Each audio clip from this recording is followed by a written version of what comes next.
오늘 우리에게 주시는 하나님의 말씀은 역대하 26장 16절에서 20절까지의 말씀입니다. 역대하 26장 16절에서 20절까지의 말씀. 지금 우리 한 목소리로 함께 봉독하여 읽도록 하겠습니다. 시작. 우시야 왕은 힘이 세어지면서 교만하게 되더니 드디어 악한 일을 저지르고 말았다. 주님의 성전 안에 있는 분향단에다가 분향을 하려고 그리로 들어간 것이다. 이것은 주 하나님께 죄를 짓는 일이었다. 아사랴 제사장이 용감하고 힘이 센 주님의 제사장 80명을 데리고 왕의 뒤를 따라 들어가면서 우시야 왕을 말렸다. 제사장들이 외쳤다. 우시야 임금님께서는 들으십시오. 주님께 분향하는 일은 왕이 할 일이 아닙니다. 분향하는 일은 이 직무를 수행하도록 거룩하게 구별된 제사장들, 곧 아론의 혈통을 이어받은 제사장들만이 할 수 있는 일입니다. 이 거룩한 곳에서 어서 물러가시기 바랍니다. 왕이 범죄하였으니 주 하나님께 높임을 받지 못할 것입니다. 우시야는 성전 안 분향단 옆에 서서 향로를 들고 막 분향하려다가 이 말을 듣고 화를 냈다. 그가 제사장들에게 화를 낼 때 그의 이마에 나병이 생겼다. 아사랴 대제사장과 다른 제사장들이 그를 살펴보고 그의 이마에 나병이 생긴 것을 확인하고 그를 곧 그곳에서 쫓아냈다. 주님께서 우시야를 재앙으로 치셨으므로 그는 급히 나갔다. 아멘. 우리에게 주시는 하나님의 말씀입니다. 할렐루야. 할렐루야. 오늘도 예배 가운데 나온 우리 사랑하는 도암동교회 중고등부 친구들을 주님의 이름으로 환영하고 축복합니다. 오늘도 예배 시간을 통해서 하나님을 알아가는 기쁨과 감사가 넘쳐날 수 있는 오늘의 주일 예배가 될 수 있기를 주님의 이름으로 간절히 소망합니다. 이 시간 잠깐 우리 아침에 또 피곤하기도 하고 그러니까 좀 아이스 브레이킹 시간을 좀 가졌으면 좋겠습니다. 전도사님이 다른 건 아니고 사자성어 하나 낼 테니까 그게 무슨 뜻인지 맞춘 친구에게는 전도사님이 소정의 기분 좋은 선물을 주도록 하겠습니다. 사자성어를 갑자기 뜬금없이 왜 내냐면요, 전도사님이 오늘 말씀을 시작하면서 사자성어로 시작하기 때문입니다. 다른 이유는 없습니다. 자, 질문 나갑니다. 자, 여러분, 용두삼이라는 사자성어의 뜻을 말하시오. 네. 좋아요. 정답이에요. 근데 이거를 이게 좀 풀어서 해석하면 무슨 뜻인지 아는 사람. 유성이? 좋습니다. 박수! 두 친구에게 전 선생님 좀 선물을 줘야겠죠? 네, 맞습니다. 여러분이 생각하는 그것입니다. 오늘 마지막으로 아마 한 1년 동안 이제 안 할까 싶은데, 네, 마지막으로 칭찬의 선물 주고, 예, 마무리하도록 하겠습니다. 네, 네, 좋습니다. 기분 좋아졌죠? 유성이 똥 씹은 표정 같은데, 예. 유성이 지금 똥 씹은 표정 같은데, 이거 안 되겠습니다. 이따 진실의 방법에. 네, 할렐루야! 좋습니다. 좀 이제 좀, 어때요? 좀 기분이 좀 이렇게 웃음도 나오고, 그죠? 예배 시간 항상 이래야 돼요. 이렇게 재밌게. 네, 여러분, 아까 전쌤이 질문 하나 냈는데, 용두삼이 무슨 뜻이라 했습니까? 예, 용의 머리를 시작해서 뱀의 꼬리로 끝난다는 뜻이고, 이것을 풀어서 말하면 시작은 뭔가 창대하고 위대했지만 끝은 형편없이 끝나게 되는 사례 혹은 사람을 두고 하는 말입니다. 종교사님이 이 용두사미로 말을 시작하는 이유는요, 성경을 보면은 진짜 이런 사례들이 되게 많은 것 같아요. 그죠? 수많은 역사뿐만 아니라 성경의 인물을 보면 용두사미로 끝나는 그런 어떤 인물들이 많다. 성경을 예시로 들어볼까요? 대표적인 인물 누가 있을까요? 전도사님은 일단 사울 왕이 먼저 떠오릅니다. 사울 왕. 다윗 이전에 사울이라는 왕이 있었는데, 사울 왕은 어떤 사람이냐면 키가 무려 막 180이 넘고 얼굴은 용모가 막 빼어났대요. 자, 근데 그것밖에 없었어요. 근데 하나님이 이제 쓰신 거죠. 이렇게 말하니까 좀 루저 같은데 키 크고 잘생겼어요. 그래서 쓰신 것 같아요. 아무튼 그런 사울 왕이었는데 믿음도 좋았나 봐요. 진짜 1등 신랑감이죠. 그래서 그 사람을 하나님이 이제 사용하셔서 왕으로 세우시죠. 그래서 사울 왕이 처음에는 진짜 잘 하나님을 섬기면서 왕의 노릇을 잘합니다. 근데 그가 어떻게 됩니까? 변질되죠. 변질돼서 결국에는 막 난폭해지고 막 흉악해져가지고 결국엔 하나님이 계속해서 하나님을 떠나고 죄를 지으니까 결국에 하나님의 영이 사울의 왕을 떠났다고 성경에 기록하고 있습니다. 그래서 사울 왕이 결국에 전쟁터에서 생을 마감해요. the end. 용두삼이죠. 또 누가 있을까요? 사사기를 보면은 힘이 겁나 센 두 글자 인물이 있습니다. 삼. 네. 한빈이가 아니라 삼손이죠. 네. 삼손을 보면은요, 그 나시린이었고, 나시린이라는 것은 이제 하나님께 어떻게 보면 택함을 받은 어떤 그런 비범한 사내입니다. 자, 그래서 이제 막 삼손의 특징이 뭐가 있을까요? 머리가 겁나 길어요. 막 엘라스틴 트리트먼트 찰랑찰랑 거리면서 낙타의 그 턱뼈 하나만 가지고 3,000명이랑 맞다이 까가지고 이긴, 네, 그런 아주 용맹한 전사가 바로 삼손이에요. 대단하죠? 근데 그 삼손이 어떻게 됩니까? 그 자기의 힘에 취하고 하나님의 영광을 그냥 잊어버리다 보니까 결국에는 이방 여인, 그 들릴라라는 여인의 헬렐레 해가지고 그 여인한테 속아서 자기의 눈은 뽑히고 머리털 잘리고 기둥에 묶여서 생을 마감합니다. 용두삼이죠. 여러분, 그러면 질문이 하나가 있습니다. 왜 이렇게 용두삼이와 같은 문제들이 계속해서 발생할까요? 이것은 사실 성경 인물뿐만이 아니라 수많은 역사를 봐도 이런 사례들 우리가 많이 볼 수 있습니다. 우리도 이런 사례에 해당되는 인물이 될 수 있습니다. 왜 그럴까요? 공통된 특징 한 가지 있습니다. 바로 교만입니다. 따라해 봅시다. 교만. 교만. 여러분, 교만은 무엇입니까? 교만. 교만은 쉽게 말하자면 내가 높아지는 것입니다. 여러분, 만약에 내가 높아지는 것이 잘못이라고 했을 때 아마 여러분 가운데 물음표가 생깁니다. 왜요? 자존감 낮은 것보단 자존감 높은 게 낫죠.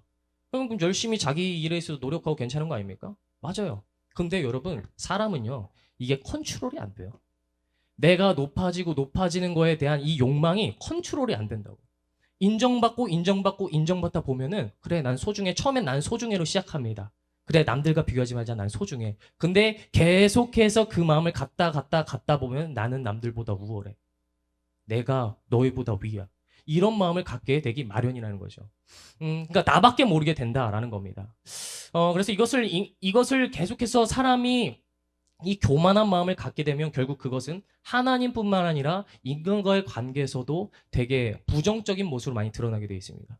예시를 들어볼게요, 여러분. 간단하게. 우리 주변 친구 중에서 왜 한 명쯤은 있는 사람이 있습니다. 나르시시즘이라고 해가지고 일명 싸가지. 그죠? 싸가지. 지밖에 모르는 애. 여러분, 이게 바로 교만의 끝입니다. 여러분, 그 사람 주변에 보십시오. 친구 있습니까? 거의 없어요.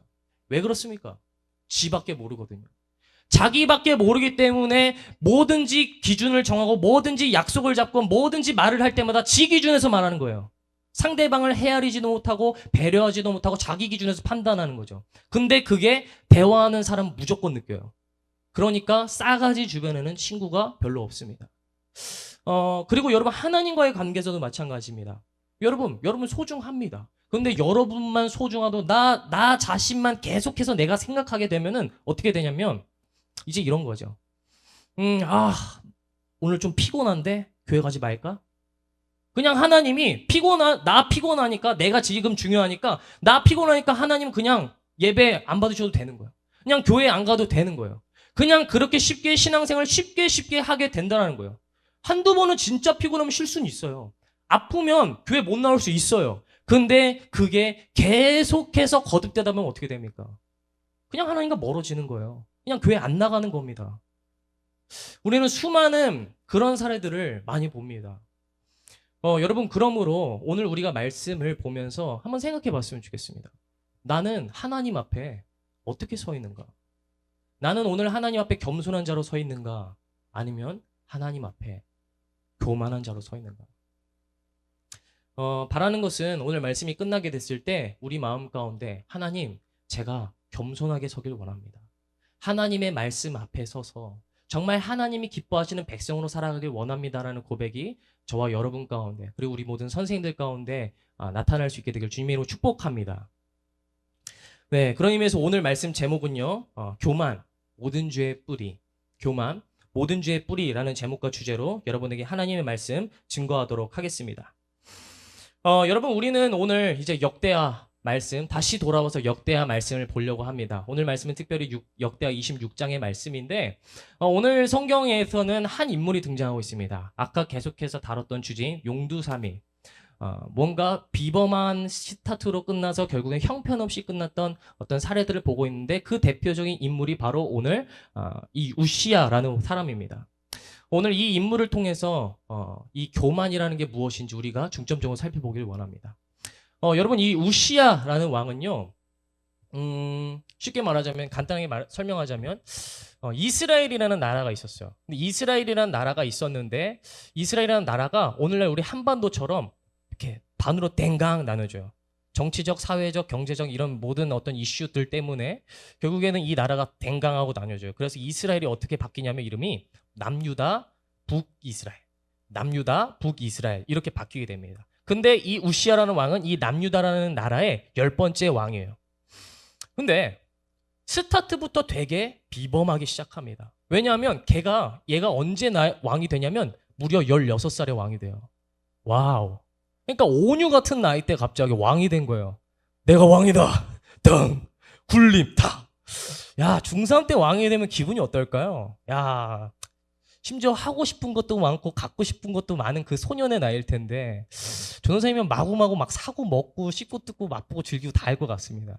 여튼 16살에 왕이 돼요. 재지죠. 그런데 그랬던 그가요. 또 비범한 어떤 이제 문학적인 요소를 보면 이 성경의 오늘 말씀을 보면 되게 문학적인 요소가 또 한 가지 더 있는데 그가 비범하다. 뭐냐면 그의 이름의 뜻이에요. 여러분 우시야라는 이름의 뜻이 뭔 줄 알아요? 여호와는 나의 힘이시다라는 뜻입니다.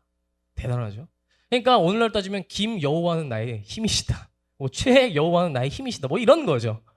야, 강력합니다. 그러니까 진짜 이름부터 그냥 태생부터 얘는 달랐던 거예요. 떡잎부터 달랐다.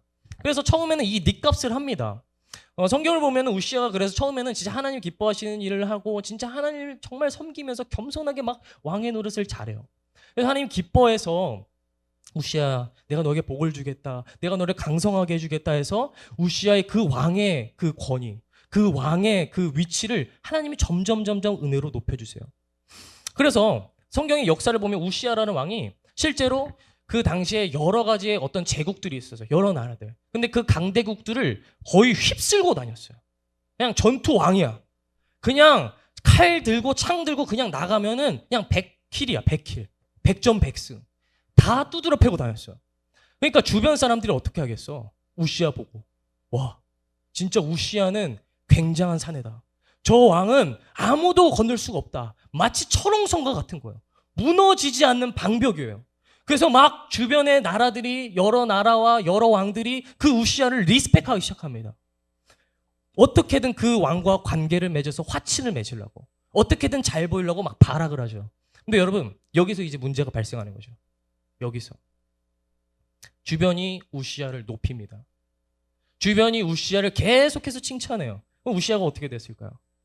처음에는 아닙니다. 하나님의 뜻입니다. 하나님이 하셨습니다. 전 아니에요 했어요. 근데 칭찬. 아니야 너 대단해. 너 진짜 쩔어. 너 미쳤어. 너 폼 미쳤어 하니까 아닙니다. 맞아. 내가 한 거야. 맞아. 사실 내가 그런 사람이야.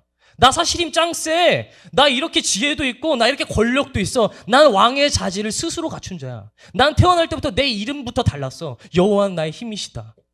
그래 그게 나야. 이게 나야. 이렇게 바뀌었다는 거죠. 그가 어떻게 됐습니까? 겸손의 자리에서 교만해집니다. 여러분 교만해졌던 요시야가 결국 어떻게 행동하는지 아십니까? 교만의 끝은 결국 죄입니다. 하나님 앞에 절대로 해서는 안 될 범죄를 저지르죠. 그게 바로 오늘 말씀 16절의 말씀에 나와 있는데 16절의 말씀은 이렇게 시작합니다. 우시야 왕은 힘이 세어지면서 교만하게 되더니 드디어 악한 일을 저지르고 말았다. 주님의 성전의 안에 있는 분향단에다가 분향을 하려고 그리로 들어간 것이다. 이것은 주 하나님께 죄를 짓는 일이었다. 여러분 이게 무슨 말이냐면 이때 당시에는 제사법이라는 게 있었어요. 이때 당시에는 하나님이 이 이스라엘 백성들에게 제사법을 주셨는데 그게 뭐냐면 제사, 곧 제사를 드리는 것. 오늘날 예배를 드리는 것은 반드시 제사장이 해야 된다. 오늘날 말하면 예배를 주도하는 건 반드시 목사가 해라. 하나님이 주신 법이에요. 그 이유는 이따가 설명해 주도록 하겠습니다. 왜 줬는지. 야, 여러분, 그럼 이 법을 지켜야 됩니까? 안 지켜야 됩니까? 하나님이 주신 법이에요. 하나님이 세우신 왕이에요. 지켜야 돼요? 안 지켜야 돼요? 지켜야죠. 근데 우시아가 그 선을 넘어버리죠. 왕인데 제사장의 노릇까지 자기가 하려고 합니다. 여러분 이게 왜 죄냐면 이것을 통해서 우시아는 지금 자신의 교만을 명확하게 보여주는 거예요. 이젠 내가 신이야. 이제 내 삶의 주도권 나한테 있어. 하나님이 주신 백성 아니 내 백성이야. 자, 이게 왜 그러냐면 여러분 이때 당시에는 그 나라에서 흥행하던 어떤 한 가지 문화가 있었습니다. 그게 뭐냐면 여러분 따라해봅시다. 신정정치. 신정정치가 뭔지 아세요? 신탁통치라고도 하죠. 그러니까 신의 뜻을 받아서 그대로 나라를 다스리는 게 신정정치입니다. 이때 당시에는 이 신정정치라는 문화가 있었어요. 근데 여러분 그때 당시에 왕들이 진짜 신정정치를 했을까? 아니요. 그렇지 않습니다. 수많은 역사의 사례를 보십시오. 신정정치를 했지만 사실 그들은 신정정치를 가장한 독재정치를 했죠. 무슨 말이냐면 신의 뜻이야. 그러니까 너 죽어. 마음에 안 드는 애한테. 신의 뜻이야. 그러니까 네 돈 내놔. 신의 뜻이야. 그러니까 네 와이프, 네 남편 나한테 내놔. 이렇게 마음대로. 자신의 욕망을 해결하기 위해 신의 뜻이 마치 자기의 뜻이 마치 신의 뜻인 것 마냥 그렇게 남용하는 사례들이 너무나도 많았던 거예요. 이 고대 시대에. 여러분, 질문 하나. 요시아가 아까 뭐라 했죠? 전투의 왕이라 했죠. 수많은 나라들을 때려눕히고 다녔습니다. 근데 때려눕히면서 그들의 문화를 봤을까요? 못 봤을까요? 사전에. 그들의 문화를 알았을까요? 몰랐을까요? 다 알았죠. 세상은 저렇게 돌아가는구나. 저 나라는 저렇게 사는구나. 신탁통치를 가장해서 자기들끼리 잘 먹고 잘 살고 자기가 신처럼 살아가는구나. 다 봤을 거란 말이에요. 그걸 아는데 우시아가 오늘 한 거라고요. 여러분, 그래서 하나님이 제사법을 왜 주신 줄 아세요? 이거는요, 세상의 그런 사람들이 결국에는 자신의 교만으로 인해 죄를 짓는 그 사람들의 그것을 보고 하나님이 이스라엘 백성을 지키시겠다는 하나의 안전장치를 거신 거예요. 그게 바로 제사법인 거예요. 제사법을 걸면 어떻게 됩니까? 신탁통치가 아예 안 되는 거죠. 왜냐? 제사장, 하나님의 뜻은 오로지 제사장만이 관리할 수 있으며 왕은 그 왕으로서의 역할이 완전히 분립이 되는 겁니다. 왜? 법에서 삼권 분립 배웠죠, 여러분? 완전히 나뉘게 되는 거예요. 그러니까 감히 인간의 뜻을 하나님의 뜻이라고 속일 수가 없는 것이죠. 제사장은 매일같이 하나님 앞에 서고 예배를 준비하고 말씀을 가까이 하기 때문에 그 하나님 앞에서 절대로 부정적인 짓을 할 수가 없는 것이죠. 늘 거룩하게 살기를 몸부림치니까요. 그래서 이 제사법의 의미는 결국엔 제사장뿐만 아니라 왕뿐만 아니라 그 나라의 전체적으로 영향을 받는 모든 백성까지 하나님이 거룩하게 다스리시기 위한 하나의 안전장치였다고요. 그런데 여러분, 요시아가 그걸 어떻게 한 것입니까? 그 선을 넘은 거라고요. 그러므로 이 뜻은 내가 곧 신이야. 이제 내가 내 주도권을 잡겠어. 하나님 필요 없어. 자신의 교만의 끝을 보여주고 있는 겁니다. 그래서 여러분, 이 요시아의 교만은요, 결국 하나님과의 분리를 보여줄 뿐만 아니라 다른 사람을 향한 어떤 공격적인 모습으로도 우리가 나타나는 것을 볼 수가 있습니다. 여러분, 그래서 요시아가 그 선을 넘어요. 자기가 막 제사장인 것 마냥 막 분향 막 입고 막 깝치면서 이제 막 예배드리러 들어가는데, 여러분, 그 주변에 이제 제사장들이 보고 깜짝 놀라는 거죠. 야, 요시아요. 그래서 막 성경을 보니까 80명이나 되는 제사장이 미친 듯이 달려요. 야, 왕이셔. 좋은 말 할 때 내려놔. 요시아, 정신 차리세요. 내려놓으십시오. 정신 차리세요. 빨리 오십시오. 근데 요시아가 어떻게 합니까? 평소 같았으면 제가 잠깐 미쳤던 것 같습니다. 죄송합니다 하고 분향단 놓고 다시 돌아가야 돼요. 근데 요시아가 교만하고 난 우월해가 되니까 눈깔이 도는 거죠. 아니, 꺼져. 여기 내고 여기. 이제 내 거야. 이것도 내가 할 거야. 니네가 꺼져. 이제 내가 다스린다. 이제 재산은 내가 집도한다. 이렇게 바뀝니다. 그래서 결국에 이렇게 교만하게 된 요시아는 하나님이 참교육합니다. 하나님이 그에게 결국엔 나병이라는 병을 내리십니다. 하나님의 법을 어겼기 때문에. 여러분, 나병이란 무엇이냐면 구약 성경에서 보면 나병은 레위기에서 보면은 신호로부터 저주를 받은 자, 신호부터 버림받은 자라는 의미를 가지고 있는 게 바로 나병입니다. 물론 성경을 보면은 그렇지 않은 사례 가운데서 나병에 걸린 자들도 있어요. 그러나 오늘 성경에서만큼은 말하고 있죠. 하나님의 그 요시야에게 나병을 내렸다. 우시야에게. 그래서 여러분 나병을 걸리면 어떻게 되냐면 그 법에 따라서 나병을 걸린 사람은 앞으로 절대로 예배당에 올 수가 없어요. 절대로. 그 몸은 이미 부정해요. 완전히 그 저주받은 거예요. 그래서 그 나병에 걸린 순간 앞으로 평생 동안 나을 때까지 그는 예배당에 출입하지 못습니다. 하나님 앞에 설 수가 없다는 거예요. 그리고 뿐만이 아니라 나병에 걸린 자는 공동체로부터 추방됩니다. 완전한 버림을 받는 거죠. 여러분 성경이 오늘 뭐를 보여주냐면 죄의 삭은 사망이라.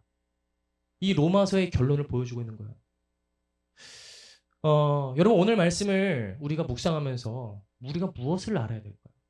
우리가 어떤 포인트를 잡아야 됩니까? 교만은 결국 하나님과의 관계뿐만 아니라 내 주변의 모든 관계를 해치는 무서운 질병과도 같다는 것입니다.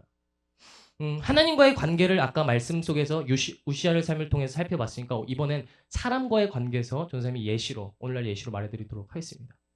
한 가지 간단한 테스트 한번 해볼게요. 내가 오늘 교만한지 안 교만한지. 여러분 만약에 여러분의 학교에 여러분의 학원에 여러분의 정말 같은 길을 걸어가고 같은 뜻을 품고자 하는 예를 들어 친구가 있습니다. 근데 그 친구가 나보다 잘 됐어요. 그 친구가 나는 어두운 영역에 있고 그 친구가 스포트라이트가 쫙 비춰져요. 막 주변한테 인정 겁나 받아요. 야, 너 진짜 너무 착하다. 너 진짜 잘 됐다. 여러분, 그때 여러분 박수 쳐줄 수 있어요? 진짜 100% 내일처럼 기뻐하면서? 아니요. 없습니다. 아마 다 그런 경험 있을걸요? 예를 들어 성훈이로 따지자면 이런 거죠. 체대 입시를 성훈이와 진성이가 같이 준비합니다. 진성이는 서울대 가는데 성훈이는 떨어졌어요.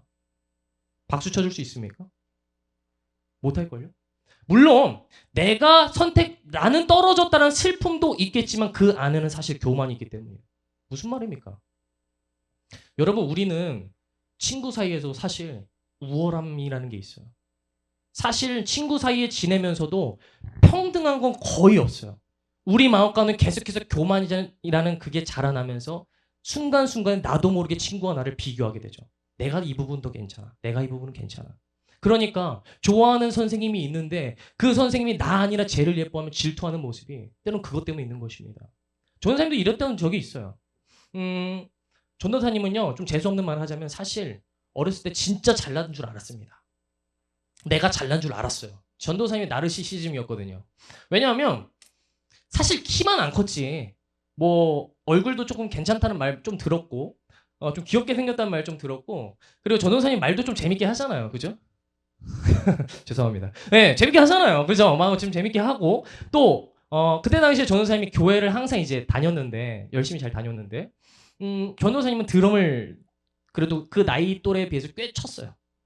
그러다 보니까 어떤 교회를 가든지 뭐 악기 다룰 수 있으면 일단은 거의 1티어입니다. 오, 악기 다룰 수 있어? 드럼이야? 그럼 엄청 환대해 주세요. 그러니까 전도사님은 어떤 교회든 어떤 곳을 가든 간에 항상 그렇게 칭찬받고 예쁨 받고 막 그랬던 사람이에요. 그러다 보니까 전도사님이 처음에는 괜찮아. 아닙니다 했지만 이제 그러면서 우시자처럼 변한 거죠. 맞아요. 저 잘났습니다. 알죠. 찍어주면 감사합니다. 잘생겼어요. 아닙니다. 네, 맞습니다. 저 괜찮습니다. 괜찮게 생겼죠. 드럼 잘 치네. 아닙니다. 맞아요. 저 좀 괜찮게 칩니다. 전도사님 그랬던 거야. 근데 여러분 그러다가 그런 삶을 쭉 살다가요. 전도사님이 어느 날 한순간에 내가 교만하구나를 느낀 적이 있어요. 언제냐면 나는 평생 동안 그렇게 사랑받고 인정받으면서 살았는데 어느 날 어떤 교회를 가게 됐는데 그 교회를 갔을 때 이제 전도사로 가게 됐어요. 제가 정말 사랑하는 친구가 같이 갔어요. 내가 정말 사랑하는 친구가 같이 얘기를 어디 교회 갈까? 우리 같이 사역하고 같이 으쌰으쌰 해보자. 복음 잘 전해보자 해서 진짜 친구랑 막 상의 끝에 교회를 정해서 그 교회를 같이 갔습니다. 저의 완전 절친이에요. 근데 나랑 다른 부서를 맡게 됐어. 그러니까 예를 들어 전도사님이 유치부 애기들을 맡게 됐으면 그 친구는 뭐 중고등부 다른 부서를 맡게 된 거야. 자, 그러나 이제 문제가 발생하죠. 그 어떤 공동체를 가든지요, 여러분 사람이 다 달라요. 그러니까 에너지 넘치는 공동체가 있고 그냥 완전히 되게 조용한 또 공동체가 있어요. 근데 여러분 또 믿음이 좋은 사람이 있으면 믿음이 조금 좀 약해 보이는 사람들도 있어요. 그러니까 눈으로 보기엔 사실은 안 그럴 수도 있지만. 그러니까 기도를 열심히 하는 사람도 있고 기도를 좀 그렇게 이렇게 좀 조용조용히 하는 그런 분위기도 있다. 근데 전도사님이 있었던 분위기는 되게 캄했어. 에너지도 되게 쫙 하고 좀 약간 침착해지고. 근데 제 친구가 있던 부서는 되게 활발한 거예요. 막 기도 뜨겁게 하고 막 찬양 열심히 하고 막 에너지가 넘치는 모습이 그 목사님은 그냥 그 교회에서 그냥 그게 누가 봐도 막 두드러지게 나타나는 거예요. 그럼 여러분, 목사님의 입장에서는 조금 근심이 되실 수도 있겠죠. 새로운 부서를 맡게 됐는데. 그래서 저한테 어떻게 보면 이제 인생의 또 선배로서 제가 가는 길에 어떤 선배로서 저에게 어떤 어드바이스, 어떤 조언을 해주신 거죠. 근데 여러분, 전도사님이 평생에 인정받다가 처음으로 그 어떤 비교의식을 느꼈어요. 야, 여기 부서는 이런데 니네 부서 왜 이러니? 야, 이거 있는데 혹시 좀 너가 좀 이렇게 활발하게 좀 해야 되는 거 아니냐? 좀 이렇게 해야 되는 거 아니야? 어떤 역동적인 좀 액션을 네가 취하지 못해서 이런 거 아닐까? 좀 그런 식으로 이렇게 나름대로 이렇게 하셨는데 전도사님이 교만한 마음이 드니까 그 말에 기분이 나쁜 거예요. 목사님 뭔데 저를 판단하십니까? 저도 모르게. 저는 원래 이런 사람인데 이건 제 문제가 아니라고요. 그 사람들 문제라고요. 그 사람들이 에너지가 없는 문제라고요. 나는 아무 문제가 없어요. 그러니까 그 생각 속에서 사람들을 대하기 시작하죠. 그러니까 제가 그 표현들이 전도사님의 그 마음을 가지고 있으니까 부서를 향한 아이들을 향한 선생님을 향한 그 모습들이 과연 착하게 나갔겠습니까? 아니요. 이거 왜 안 하세요? 왜 이렇게 못 하세요? 왜 이 기준이 있는데 왜 이렇게 안 되십니까? 공격적으로 나갑니다. 결국엔 그때 제 부서가 정말 침체돼 있었어요. 사랑도 없고 나눔도 없고 서로가 마음속에서 안 좋아하고 그리고 가장 결정적인 문제는 제가 정말 사랑했던 친구를 미워하게 되더라고요. 비교의식 때문에. 내가 아니라 내 친구가 스포트라이트를 받는 것 같으니까 저도 모르게 제가 정말 좋아했던 그 친구를 그러기 싫었는데 미워하게 되더라고요. 시기하고 질투하고 왜 내가 아니지? 왜 내가 아니라 쟤만 인정을 받는 거지? 전사님 거기서 깨달았습니다. 교만이란 게 정말 무섭구나.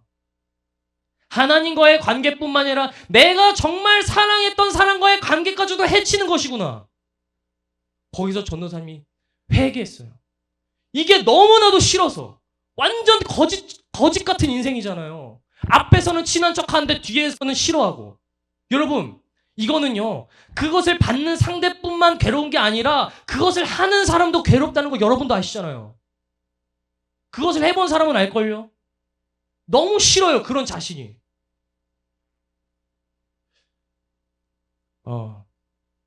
여러분, 그러므로 진짜 이 교만이라는 것은 우리에게 있어서 너무 질병과도 같습니다.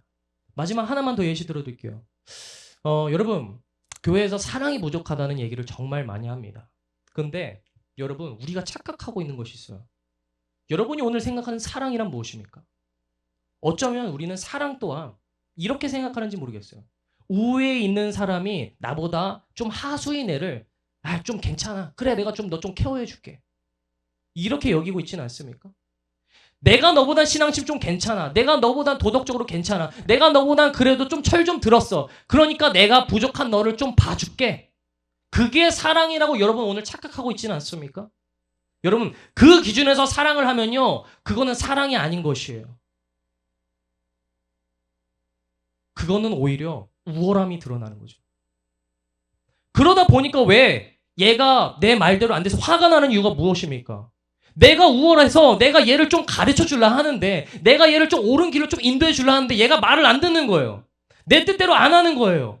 계속해서 내 마음에 안 들든 그냥 이상한 모습만 계속 보이니까 그냥 갑자기 싫어지는 거예요. 얘 뭐지? 왜 이따구로 말하지? 왜 얘는 왜 맨날 이런 말만 하는 거지? 안 되겠다. 얘는 사랑 못하겠습니다.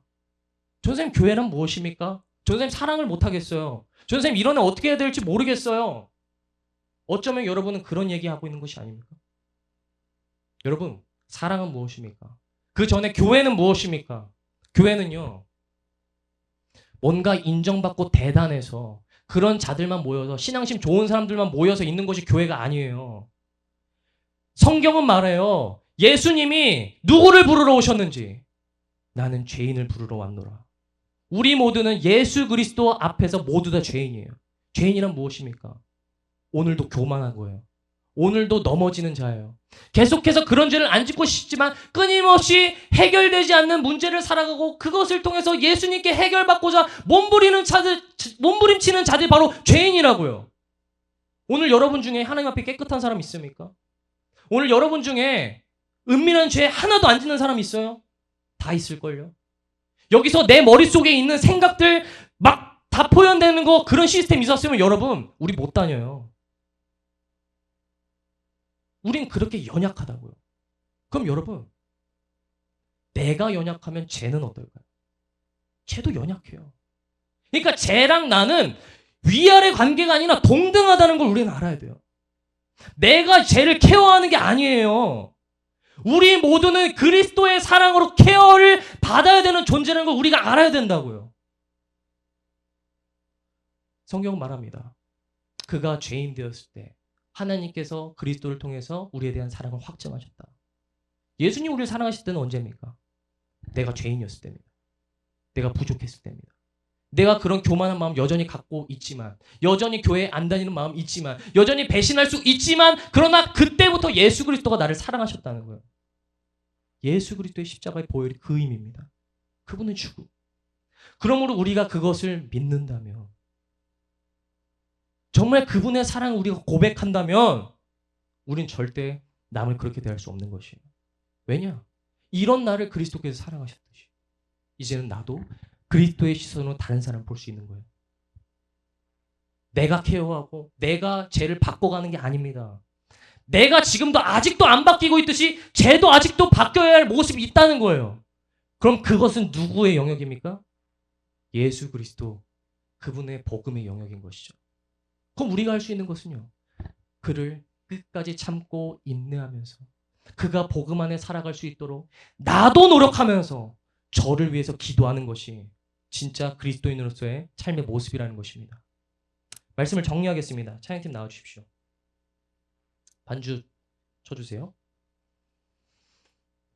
여러분 우리 마지막으로 신명기 17장 18절에서 19절 말씀 제가 한번 읽어드리도록 하겠습니다.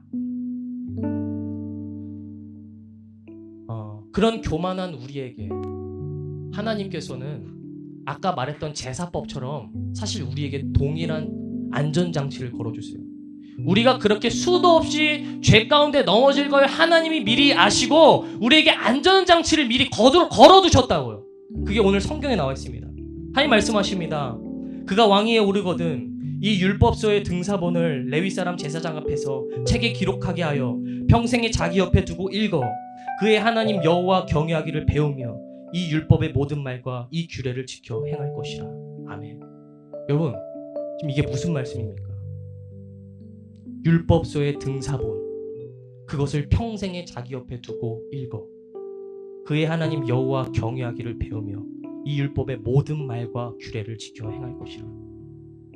여기서만 율법은 말씀입니다. 하나님이 그래서 우리한테 말씀을 주셨다고 말하고 있어요. 수도 없이 넘어질 수 있는 너희를 위해 그래서 내가 너희한테 안전장치를 줬어. 그게 바로 말씀이야. 여러분 우리는 말씀을 그래서 가까이 해야 돼요. 말씀에 여호와의 뜻과 하나님이 기뻐하시는 삶의 방식들이 다 나와 있기 때문이에요. 그렇게 살았을 때 너에게 영원한 생명이 있을 것이다. 다시는 교만 때문에 스스로를 정죄하지 않고 삶의 문제 속에 타협하는 삶을 살아가는 것이 아니라 말씀을 따라 살아갔을 때 그곳에 생명이 있다. 그곳에 복음이 있다는 걸 하나님이 말씀해 주신다고요. 그래서 우리는 말씀을 읽어야 돼요. 그래서 우리는 늘 예배 가운데 나오기를 몸부림쳐야 돼요. 바라기는 여러분이 그렇게 말씀과 예배로 승리했으면 좋겠습니다. 저는 선생님이 느낍니다. 생각합니다. 항상 저는요 만약에 전도사라는 직업이 없었다면 설교를 하는 자리가 없었다면 그 누구보다 죄를 더럽게 졌을 사람이에요. 저는 선생님 저에 대한 그 객관화가 어느 정도 이제 좀 돼 있어요. 저는 완전한 죄인이에요. 어디로 튈지 모르는 죄의 그 스프링 같은 존재예요. 그러나 하나님이 저에게 이 바운더리 안전장치를 걸어두셨습니다. 그래서 저는 중도를 잡을 수가 있어요. 전도사님도 죄 짓고 싶은 마음이 들 때 있죠. 실제로 눈으로 죄 짓고 행동으로 죄 짓고 입술로 죄 질 때 있죠. 그러나 전도사님이 중도를 잡을 수 있는 것은 말씀이 있기 때문에, 말씀을 묵상하면서 오늘도 제가 죄인임을 고백하게 돼요. 하나님의 뜻이 무엇인지를 깨닫게 돼요. 그래서 하나님 앞에 서기를 갈망해요. 하나님이 그렇게 말씀 우리를 지키신다는 것입니다. 그래서 바라기는 말씀을 정말 가까이 함으로 교만이 아니라 겸손으로 하나님 앞에 설 수 있는 여러분이 되시기를 주님으로 축복합니다. 들은 말씀을 기억하면서 함께 우물가의 여인처럼 함께 찬양하시겠습니다.